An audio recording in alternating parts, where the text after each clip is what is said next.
Schnitzel. Schnitzel. Let's start that again. Okay. Schnitzel. I don't know, bashed is the right word. Chicken I bashed earlier. Tonight we are going over to our beautiful Bavaria in Germany and we're going to cook a chicken schnitzel. So this is to all my friends in Germany who I've just found out the very sad news that you're going back into lockdown on Monday. So our heart and our thoughts are with you. To start with, and did I mention that we're starting? Okay, so we're going to have the milk. We have all of the wet ingredients, 2 eggs from my chickens.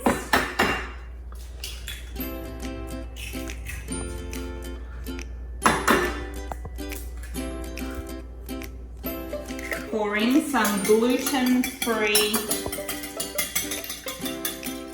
flour.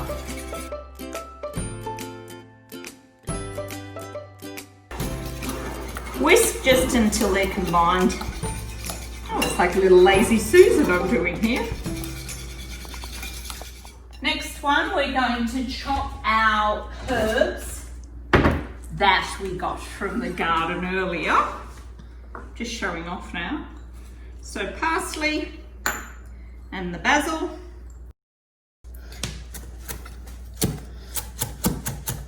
Parsley tends to grow like crazy in the gardens, so I just place a net around it and it just keeps contained because the chickens nibble around the outside because they love it.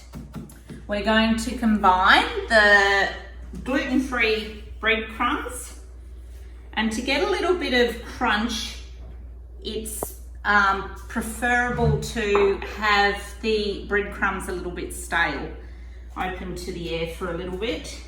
Then we have 2 tablespoons of parmesan cheese, give a nice saltiness and tang. 2 teaspoons of lemon rind. And of course the herbs. This is a messy dish, so why not just get messy at the start? Rather than using a spoon, just mix it with your fingers. It's child's play, really.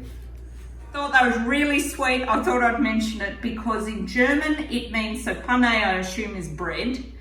So the breadcrumbs, and Straße is street.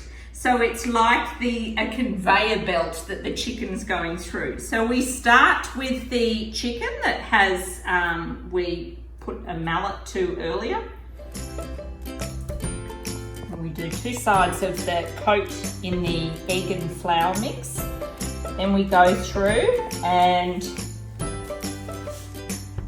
just sprinkle lovingly the parmesan and bread mix and herbs. And that is ready for cooking. So the oil is lovely and hot, and gently grab, so because you don't want to lose too much of the breadcrumbs and herb mix. Gently grab that. Now this is my kitchen's biggest saviour. Place that over your fry pan just to save it spitting everywhere.